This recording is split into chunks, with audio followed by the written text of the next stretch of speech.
I am Rustico SM De La Fuente, a retired Labour Attaché from the Republic of the Philippines.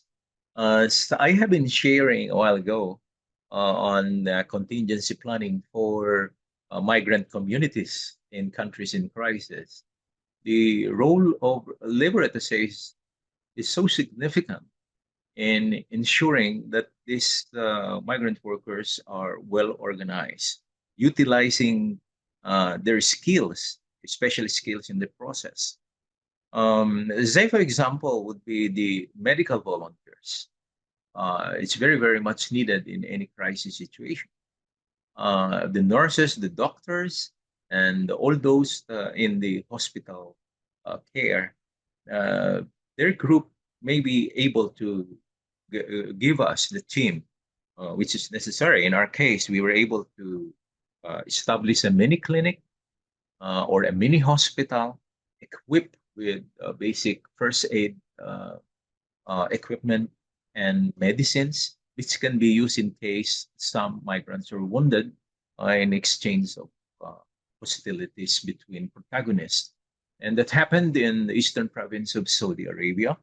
We have it inspected by Saudi authorities themselves, coordinated with their government, and showed our mini hospital.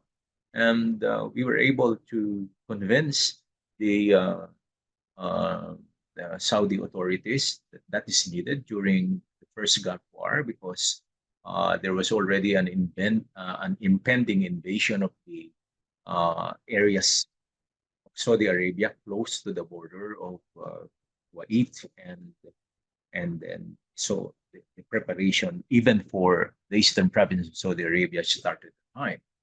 And being able to do so, we also received the support of the host government because we offered it even for them for the Saudi nationals in case that would be necessary.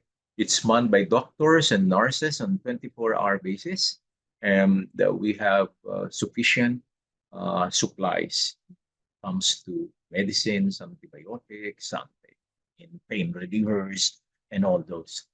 Uh, Also, the quality of advisories uh, would be very, very important. In the case of the first Gulf War, when we were able to extract from Kuwait and bring them home to the Philippines about 30 to 35,000 Filipinos. The job was not easy, but we got to be organized because we have to supply them with food. We have to make sure that they have beddings. We have to make sure that in their holding areas, uh, they will not starve and they will not also be uh, in total chaos because it would be so difficult to manage even the listing of their names and the dispatching services for them when it comes to bringing them to the airports, bringing them by buses to the airports and to their respective flights. All this coordination on the ground must be at the fingertips of labor attaches on how to organize them in such a way that it will be easier for them to be uh, repatriated back to their respective countries. Though nowadays we don't encourage already the use of holding areas or evacuation centers for a long period. This must be very, very temporary holding areas, but maybe a day at the most, so that they can get organized or dispatched to the airport and last checking for their baggages that they can carry, including their documentation. And yeah, even in crisis, of course, we need travel documents and passports.